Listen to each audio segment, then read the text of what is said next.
Когда Дженнифер принесла домой брошенного кота, его застенчивый характер мешал ему общаться с ней и другими животными на ферме. Но однажды кот запрыгнул на ее лошадь, и с того дня его нрав изменился так, что Дженнифер не смогла сдержать слез.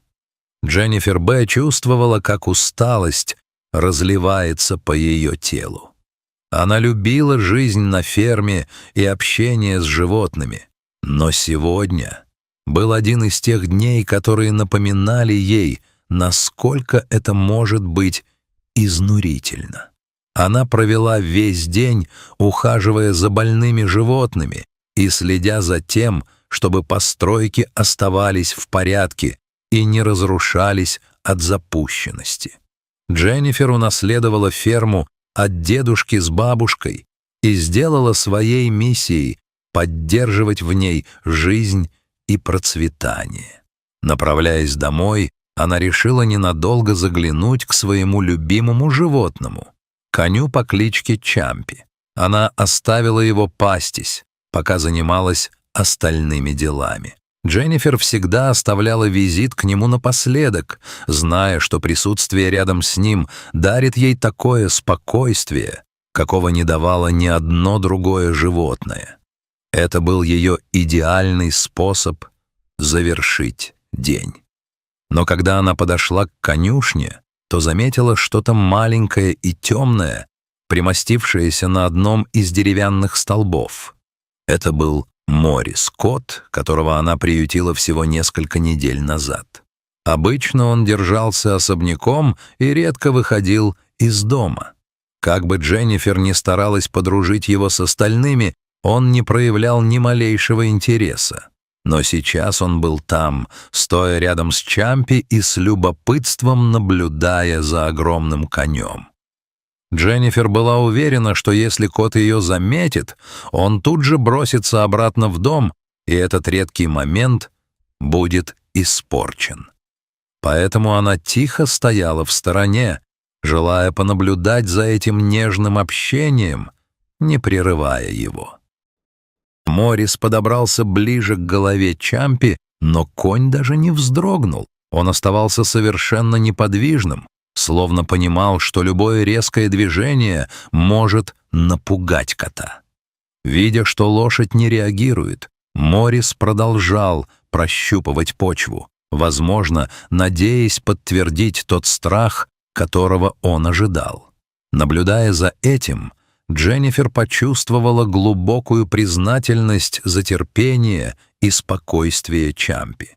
Он старался дать Моррису почувствовать себя в безопасности, даже если действия кота, вероятно, были немного раздражающими или неудобными.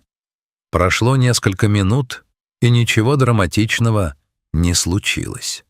Тяжесть прошедшего дня все глубже проникала в кости Дженнифер, и она решила, что пора возвращаться.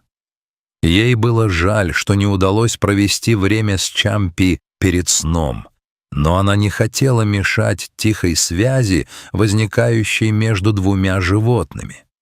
Но как раз перед тем, как она развернулась, чтобы уйти, кот сделал внезапное движение, то, чего Дженнифер никак не ожидала. Дженнифер провела среди животных почти всю свою жизнь, и время, проведенное с бабушкой и дедушкой в детстве, научило ее тому, насколько разными могут быть животные. За эти годы у нее было несколько кошек, но она не ожидала, что этот кот поведет себя так. Было ли возможно, что она просто не уделяла достаточно внимания другим своим кошкам? Может быть, они вели себя так же, когда она не смотрела. Она не могла сказать наверняка. В конце концов, она не была экспертом в поведении кошачьих. Она полюбила самых разных животных, но больше всего ее восхищали лошади. Они были высокими, величественными и полными невероятной природной мощи. Когда она была подростком, бабушка с дедушкой подарили ей пони. К сожалению, он рано умер, оставив юную Дженнифер с разбитым сердцем. После этого она всерьез не задумывалась о покупке другой лошади, пока не встретила Чампи. Дженнифер пошла на аукцион с подругой и уже собиралась уходить, когда подруга внезапно обратила ее внимание на коня, которого только что вывели. Даже из дальнего конца зала она видела его гладкую, блестящую коричневую шерсть и не могла отвести глаз, пока сотрудники водили лошадь по аукционному залу. Чампи когда-то был скаковой лошадью, но ушел на пенсию после травмы, полученной во время последнего забега. Дженнифер колебалась, стоит ли делать ставку. Она не была уверена, готова ли заботиться о другой лошади, особенно с таким прошлым, как у него. Сможет ли она обеспечить ему необходимый уход? Но когда конь прошел третий круг, и никто так и не сделал предложение, она почувствовала, как внутри что-то переменилось. Она высоко подняла свою карточку, пока аукционист не заметил ее. Поскольку больше никто не проявил интереса, Чампи стал ее. Он прибыл на следующий же день, и Дженнифер приняла его в свою жизнь. Она вычистила конюшню, которая когда-то принадлежала ее пони, и превратила ее в уютное, подходящее место для своего нового спутника. Ей было интересно, как Чампи адаптируется к новой обстановке и как он отреагирует на нее. Прошло много времени с тех пор, как она ухаживала за лошадью, но она хорошо представляла, как сурово порой обходятся с некоторыми скаковыми лошадьми, когда они больше не могут соревноваться. Однако, когда она пришла навестить Чампи позже в тот же день, ее сомнения исчезли. Хотя он казался неуверенным, когда она подошла, он не отпрянул. Они медленно привыкали друг к другу, становясь ближе с каждым днем, и Дженнифер была благодарна судьбе за то, что пошла на тот аукцион. Как только конь освоился в новом доме, проявился его истинный характер. Чампи был весел и дружелюбен со всеми, даже с друзьями Дженнифер, которые навещали ферму. Но больше всего Дженнифер поразила его нежная и ласковая натура по отношению к другим животным, которых он встречал. Чампи всегда проявлял любопытство к окружающим и искренне старался подружиться с ними при любой возможности. Это еще больше привязало его к Дженнифер, и постепенно они стали лучшими друзьями. Чампи был для нее источником утешения, а то, как счастлив он был в новом доме, напоминало ей, почему она так любит заботиться о животных и давать им место для жизни. Видя, как хорошо Чампи освоился за несколько месяцев, Дженнифер почувствовала то, чего не ощущала годами. Она была готова принять в свою жизнь еще одно животное. Она не знала точно, какого именно питомца она хочет, но знала, что готова снова кого-то усыновить и надеялась подарить еще одному животному постоянный дом. Итак, спустя 7 месяцев после появления Чампи, Дженнифер посетила местный приют для животных. Она осматривала вольеры, пока один из сотрудников рассказывал истории питомцев и то, как каждый из них здесь оказался. В дальнем углу ее внимание привлекло что-то черное, свернувшееся в плотный клубок. Заинтересовавшись, Дженнифер подошла ближе и поняла, что это кот. Он выглядел маленьким и, казалось, совсем не интересовался ее присутствием. Заметил ее любопытство, работник приюта объяснил, что коту около 8 или 9 месяцев. Его бросили котенком, и его нашла волонтер, случайно заметившая одинокого малыша по дороге в приют. Когда его привезли, у него был сильный недобор веса, и ему требовался серьезный уход из-за столь юного возраста. Сотрудники сделали все возможное, чтобы выходить его. Через несколько недель Физическое состояние кота улучшилось, но они заметили, что ему не нравится общение с людьми и даже с другими кошками. В основном он держался особняком и проводил время, тихо играя с игрушками, которые давали сотрудники. Из-за такого замкнутого поведения никто не проявил интереса к его усыновлению, и в приюте начали терять надежду, что он когда-нибудь найдет постоянный дом. Но ничего из этого не пугало Дженнифер. Она решила усыновить его и через неделю забрала кота домой. Она назвала его Моррис и следовала всем советам приюта по правильному уходу. С самого рождения Моррис не знал, что такое настоящий дом или дружба. Новая обстановка ошеломила его, и, как и в приюте, он по большей части держался сам по себе и избегал большинства усилий Дженнифер сблизиться или познакомить его с другими животными. Когда он выходил на улицу, Моррис обычно тихо сидел на крыльце, а затем возвращался в дом на весь остаток дня.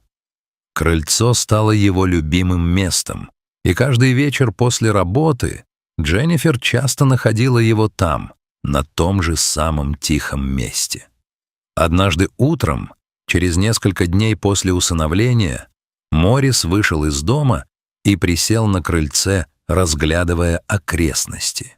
Дженнифер уже встала и перед началом дел выпустила Чампи из конюшни, чтобы он мог погулять.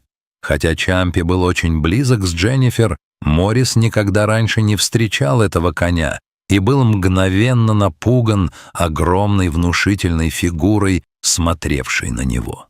Моррис никогда в жизни не видел лошадей и бросился обратно в дом, прежде чем Чампи успел сделать хоть шаг навстречу. На следующее утро Моррис колебался, стоит ли выходить.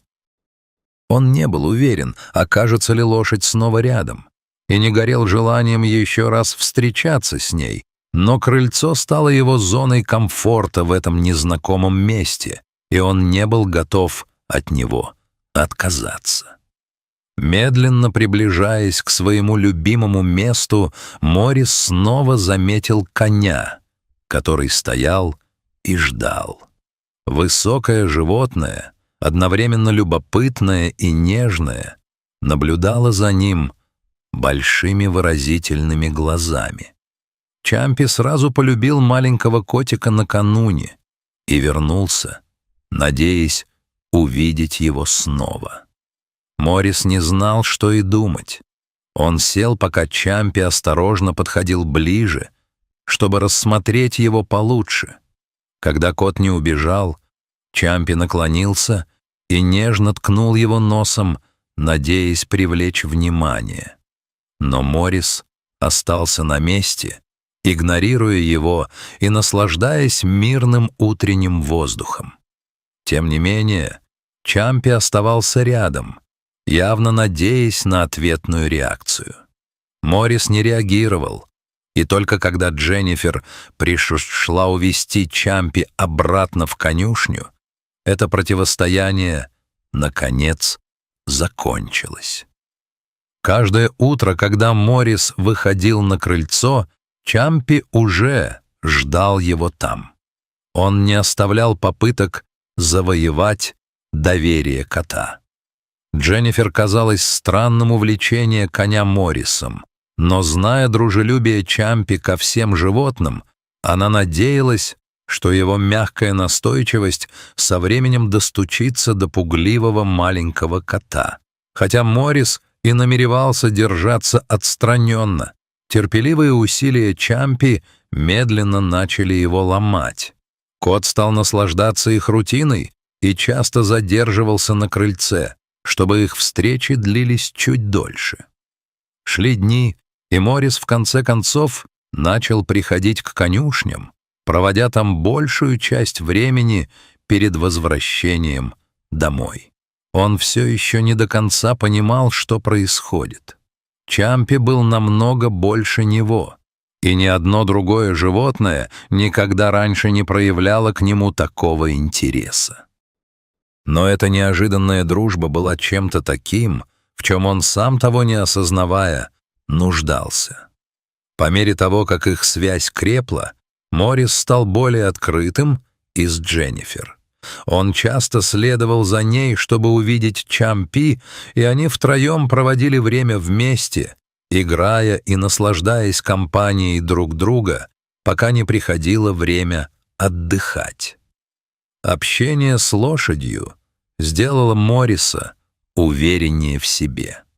Он больше не прятался, когда приходили друзья Дженнифер, и начал наслаждаться тихими моментами со своей хозяйкой. Но самыми любимыми и незабываемыми воспоминаниями Морриса всегда были моменты с Чампи. И то, что произошло дальше, Дженнифер никогда не забудет. Одним прыжком Моррис запрыгнул на спину Чампи и крепко вцепился. Конь не вздрогнул и не сопротивлялся. Он просто нежно кивнул, словно одобряя это. Это был явный знак того, что между ними установилось доверие. Моррис понял, что Чампи никогда не причинит ему вреда, а Чампи, наконец, обрел друга, о котором всегда мечтал. Дженнифер не смогла сдержать слез. Этот момент скрепил их особую связь. С тех пор эти двое стали неразлучны. Если Моррис был поблизости, Дженнифер знала, что Чампи будет неподалеку. Моррис полюбил кататься на спине Чампи, а лошадь всегда была готова прокатить его по ливаде. Вцепившись своими крошечными лапками в гриву Чампи, Моррис не выказывал никаких признаков страха. Казалось, будто сидение высоко на спине коня давало ему новую уверенность и чувство собственного достоинства. Всякий раз, когда они доходили до определенного дерева на ферме, того самого, на которое Моррис обожал лазить, Чампи останавливался, терпеливо ожидая, пока кот лазает вверх и вниз в своем темпе. Даже когда погода портилась, они вдвоем стойко переносили дождь в своем снаряжении. Они ели бок о бок, пили вместе и делили каждый момент, который могли. В конце каждого дня Дженнифер часто с трудом уговаривала Морриса зайти в дом. Кот предпочитал спать в конюшне рядом с Чампи, лишь изредка навещая дом. Они даже дремали вместе, и ничто из того, что делала Дженнифер, не могло их разлучить. Связь между Моррисом и Чампи крепла с каждым днем. Вид маленького кота, гордо восседающего на спине лошади, стал для Дженнифер мощным напоминанием о стойкости, доверии и тихой силе неожиданной дружбы. Прошли годы, и ферма Дженнифер процветала. Моррис, когда-то брошенный котенок, вырос в уверенного и игривого кота, всегда находящегося рядом с Чампи. Чампи с его величественным видом и добрым сердцем оставался защитником и товарищем, в котором Моррис всегда нуждался. Дженнифер начала больше рассказывать об их удивительной дружбе, вдохновляя бесчисленное количество людей по всему миру. Их связь напоминала всем, что любовь и доброта могут преодолеть даже самые большие пропасти, и что даже в самые темные времена дружба может принести свет и надежду. Со временем Дженнифер усыновила еще 3 лошадей и еще 1 кошку. Чампи принял новых членов семьи с энтузиазмом и проводил время, знакомясь с другими лошадьми. Моррис тоже был рад новому кошачьему товарищу, и вдвоем они часто объединялись, чтобы немного пошалить на ферме. И все же, кто бы ни присоединялся к их семье, Чампи и Моррис никогда не забывали о той связи, которую они разделяли. Они были лучшими друзьями, и ничто не могло этого изменить. Какая невероятная история! А что вы думаете о дружбе между Моррисом и Чампи? Поделитесь своими мыслями в комментариях и увидимся в следующем видео.